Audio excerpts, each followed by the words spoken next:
So there should be the potential so that you don't have just one example of a CIO becoming a CEO. There should be lots of examples, just as there are lots of financial people who have become CEOs. There should be lots of legal people can become CEOs. Why not IT people becoming CEOs? But there's got to be a pull through, and there's got to be a push into this system coming from the education world. And finally, one of the approaches we're taking is to start building postgraduate qualifications that actually cover all of the areas that I've been talking about. And this is what the government's now looking at in London, at looking at actually, can you take somebody that might have a non-IT background and actually through introducing all of the elements I've talked about and developing the right behaviours and developing the right professional competencies, we should be able to start developing leaders or future leaders of the IT business who can then move through and actually become significant providers and significant elements of our economic wealth generation. So my summary, what makes a CIO? They've got to be proactive. They need, if you work to the Sophia Level 7 descriptor, they have some of the key Sophia Level 7 skills. They develop these business strategist behaviours, but fundamentally they are good leaders and managers, and have a good knowledge of IT and the IT body of knowledge. Does that make a good CIO? That's what I'm seeing so far.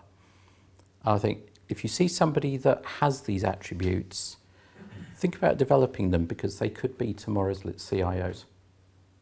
So, thank you very much.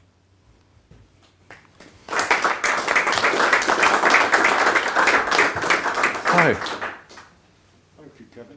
Back to you, Steve. Right, Debate. You described levels of CIO or types of CIO, yeah, I think I've been through all three of those in my life at times, definitely. And sets of skills and attributes that are necessary. But within the life of an organisation, the type of CIO we need changes too. You referred to Phil Pavitt and the work that he's doing at the moment is technology consolidation, simplification. He is looking at a technology suite and trying to improve and optimise and consolidate and round that down. Once that challenge has been achieved, HMRC are going to need a different type of CIO. And you find this repeatedly within organisations. Technology moves on, they need someone to catch them up, or their technology gets into a mess, they need someone to sort them out. They get the technology platform right, and the challenge moves on to actually having the right sort of information to enable the business, and far more about business strategy and all the rest of it. So in that sense, is there ultimately a formula for CIO, or is there actually a formula for this type of CIO versus that type of CIO versus that type of CIO, depending on where a organisation's information systems provision is in its life cycle? I think probably I'll go back to this. Actually, if somebody has these professional and behavioural competencies, they should be a very flexible individual.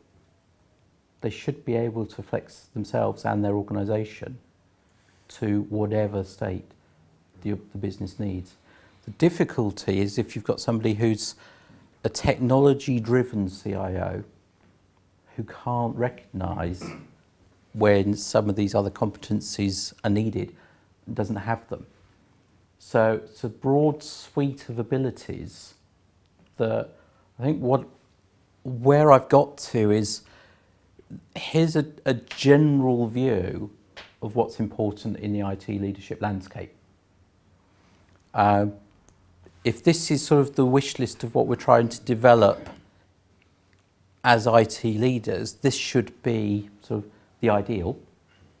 And actually, the nearer we get to this, then the more easy it is to accommodate those types of changes. And I think what I see in people like Phil Pavitt is actually right now he's deep into technology, but actually he doesn't come from a deep technology background. He's a generalist. Yeah. That's right, because I mean, those competencies there are actually could be a CIO or a CEO. And the only difference is to me is the fact there's an element of IT knowledge. And I speak from sort of experience, because if you ask my colleagues here from government, they'll tell you I've got an IT membership role from a political level and know very little about IT. Yet in my former role in Lloyds Banking Group, they made me CIO of International Banking's IT. And to me, it wasn't about having any knowledge of the systems, it was about actually running a business. Yeah. And I think fundamentally, a CIO should be all three disciplines, because you've got to be a good leader. Yeah. At the same time, I think it does help to understand what you're leading, and understand strategy, direction, and technology. So no, I mean, I do think that's a really interesting sort of set of competencies there, and I believe that the Open University sort of programme, in terms of there are good people out there who are very technical, and they do need something to bring them through to the leadership level. Yeah.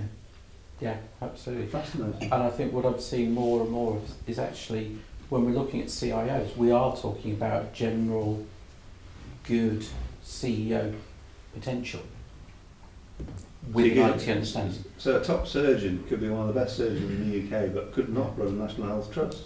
No. But oddly enough, a lot of generalists could, but they couldn't actually do the operation. If I let's jump back a bit. What really shocked me was when I met the got into the CIO discussion. Let's just go back. Right. This one. The Chief Clinical Information Officer debate that's going on in the health informatics world at the moment is fascinating, because they've completely focused on the fact that actually what's important is they are a clinician, and that comes above all else. And what they've missed is the fact that you do need that IT underpinning, you do need that understanding of IT.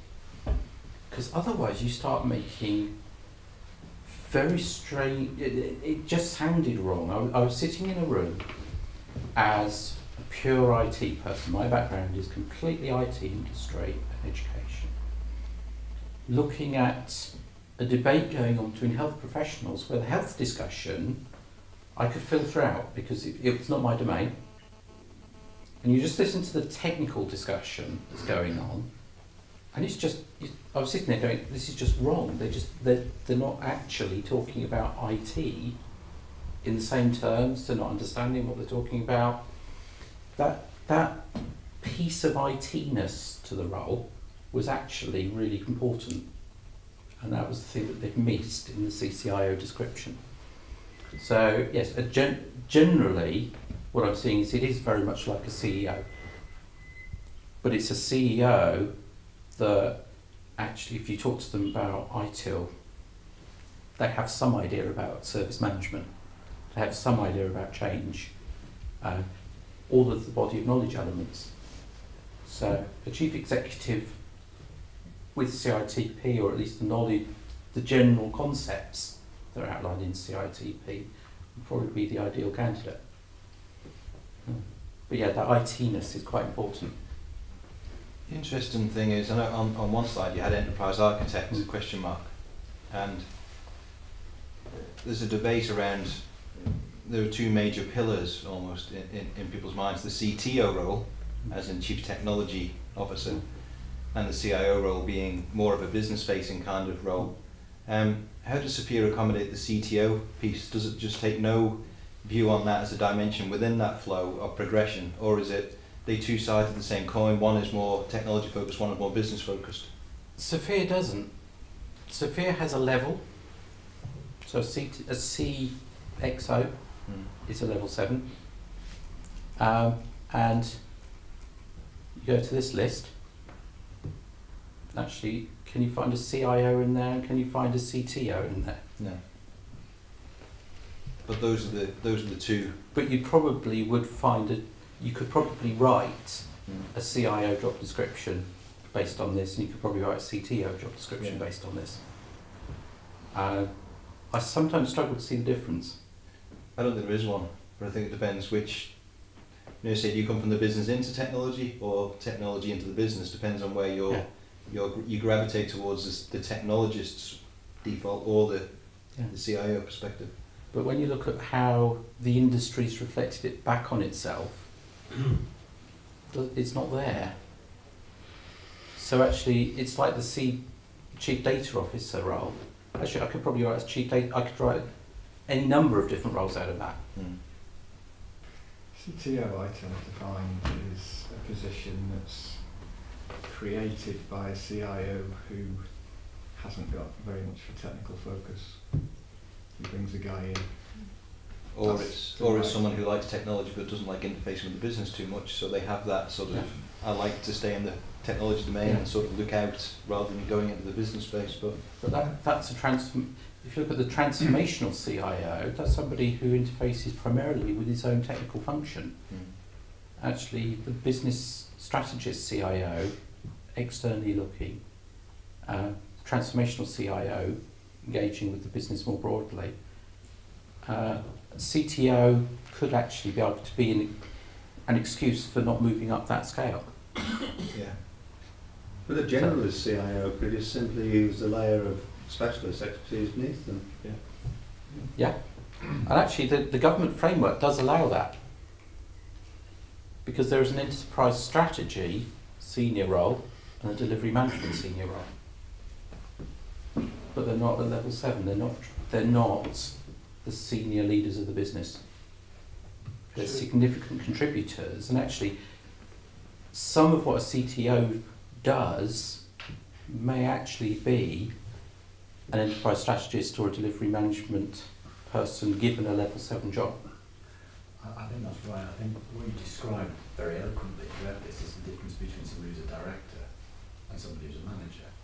And the director is somebody with a collective responsibility anyway. So the fact that they have a particular functional path, if you like, or perhaps even reporting line, is rather secondary to those high-level skills, which is what makes them a potential CEO. Whereas, and I think that the existence of multiple supposedly C-level jobs is a bit of a fig leaf sometimes for the fact that actually we don't really know quite how to manage this piece.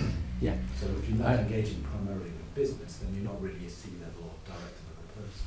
Which is why I like going back to the Sophia descriptors. And I can see that. Very good. I find them very, very useful at this level, because actually if you can't, most of the C-level jobs that people have come out with, I just look at Sophia, I just think Sophia all the time. I map it against this and go, actually, it's just another flavour of the same level 7 person. I think this slide's great. The importance of information. It's all information. Information is linked to the business. That's the core of the role. I think a classic, look at Clinton cards in the news. I think, okay, financial problems without their control, perhaps managed better from a financial perspective, but the information vision was completely missing. As regards get online guys, they never did it. And I think this is something that a visionary CIO would have seen coming. And that's what the level 7 descriptors, these skills, this is what makes the difference. And it's no accident that the majority of level 7 is in this one category. So the colours relate to the 7 key categories in Sophia. Most of it is around information strategy, business strategy planning, core functions of business leader, with a technology spin on it.